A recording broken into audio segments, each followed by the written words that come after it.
moving on to the Memphis Tigers, we are entering year 3 of the Matt Riser era. Memphis had so much continuity for, I think, 18 seasons with Darren Schoenrock, and then Carrick Jackson came there. Had a year, I think he went 29 and 28, something along those lines, and then Missouri hired him. And he's obviously entering a very critical year there, as the Tigers really struggled a year ago, but they did go to College Station and sweep Texas A&M. But getting back to Memphis, again, year 3 of the Matt Riser era, he came over prior to that 24 season after a decade at Southeastern Louisiana. In year 1, they went 23 and 32. Last year, 22 and 33, missed the tournament. They were 8 and 19 within the league, next to last. And then this year, they're predicted in that same spot. Last year, they started 11 and 9, and they did take a series down in Ruston from Louisiana Tech, which was impressive. But from that point, they went just 11 and 24 the rest of the way. This fall, something kind of interesting note, we haven't really talked about the fall matchups, but they did play Louisiana out of the Sun Belt down in Biloxi, Mississippi at the AA Park. They also played, you're allowed 2 games. Anything beyond that, and, goes against your 56 in the spring. And but I think this was probably one of those exemption situations. They played the Ontario Blue Jays, obviously from Canada. It's a team of professional hopefuls. And then they also had a game there in Memphis against North Alabama. And then kind of a coaching change. They had adding J.D. Davis, the director of player development and scouting. He came over from EKU. He's a native of South Carolina, son of a coach, and he had played at the Citadel. So I found that interesting, them bringing J.D. Davis on as director of player development and scouting. Taking a look at this year's schedule, they've definitely made it a point to, going into year 3 of Matt Riser, to challenge themselves more in the non-conference. They open with 3 against Toledo, but listen, from this point on, some of these non-conference games, they have the opportunity to host what they're calling the Grind City Classic. They have 2 against Justin Hare and the Ohio State Buckeyes, also play Louisiana Tech.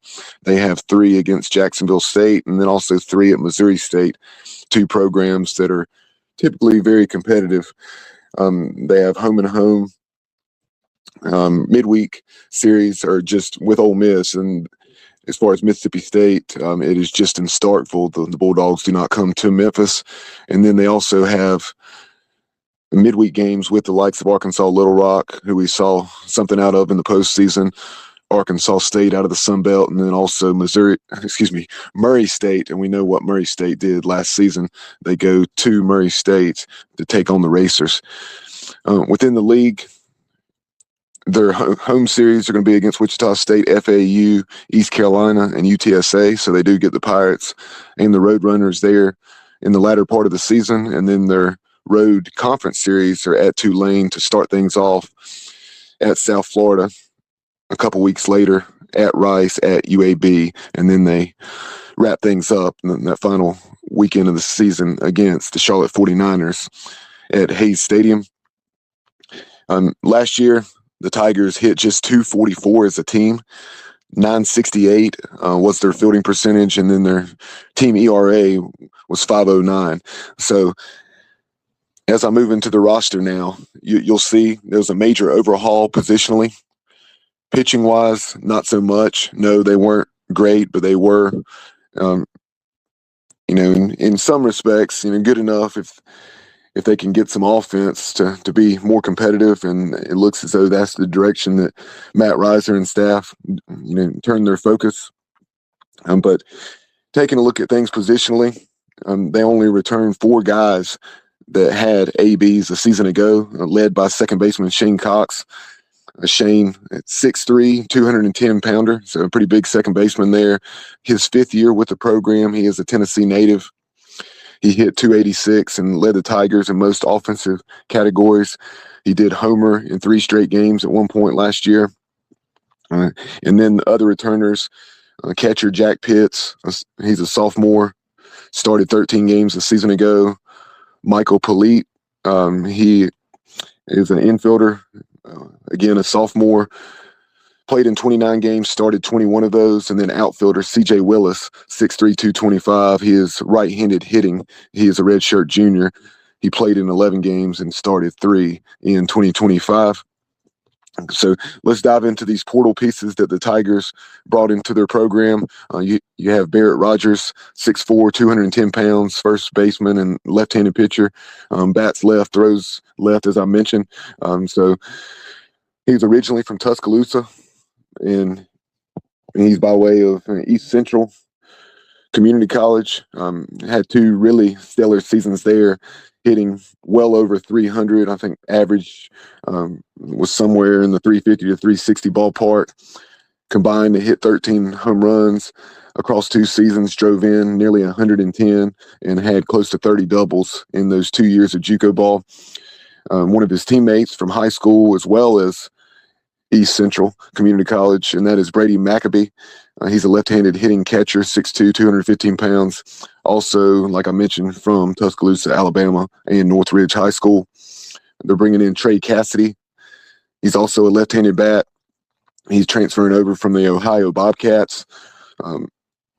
And he'll add depth and who knows, maybe even a starting job there behind the dish. And he played in 22 games and started 18 in 2024. And then last year for Ohio, started 47 games, hit 276 with a couple bombs, drove in 28, and had 15 doubles. So who knows, you could see Trey Cassidy in a prominent role for Memphis this season. One of the more intriguing pieces they added, this is a guy that's on his 5th school now, Javon Hernandez, 5'7", 172 pounds. He's originally from Connecticut, and I misspoke. Excuse me, it is his 5th school. It's his 6th year of college baseball. I guess we shouldn't be surprised in this era of collegiate athletics, but again, 6th year of college baseball, 5th different school. He started his career at UConn Avery Point. He played in a combined 39 games across 2 seasons there, and then moved on to Jacksonville State for the Gamecocks. He started 56 games and hit 397 with 7 bombs, so quite the jump, despite going up in the level of competition. Then in 2024, you can get this guy, started 25 games at Auburn, and then left there. And last year, he was a D2 All-American at Jefferson in Pennsylvania, and now he's a Memphis Tiger. So interesting path for Mr. Hernandez, and very intrigued to see what he brings to the table for the Tigers here in 2026. They also added Freddie Rodriguez, 5'11", 167 pounds from Wellington, Florida. He began his career at Berry at the Division II level, started 47 games in 24, hit 378, which led the team, hit 6 bombs, drove in close to 40, and also had 17 doubles. And then last year, he was a Coastal Carolina Chanticleer and played in 27 games for the Chants in 2025. They also brought in Marcus Smith. He's an outfielder originally from Harlem, New York, and McLennan Community College. Last year at McLennan, he hit 323 with 16 bombs, 61 runs batted in, and 14 doubles. Tyler Harrington, he is a Tennessee native from Lakeland, Tennessee, a 6'1", 225-pound infielder. He actually began his career at Southwest Tennessee Community College, hitting 437 with 12 bombs and 72 RBIs to go along with 17 doubles. And then the last 2 seasons, he was a UAB Blazer. In 2024, he started 45 games, but then last year, don't know the exact circumstances, don't know if he was battling an injury or was just beat out, but he played in 27 games, but only started 12 after, like I mentioned, having started 45 the previous season. But he is a very experienced guy and familiar with the American Conference, which I found interesting. Another guy familiar with the American Conference is Jack Little, coming over from Baylor.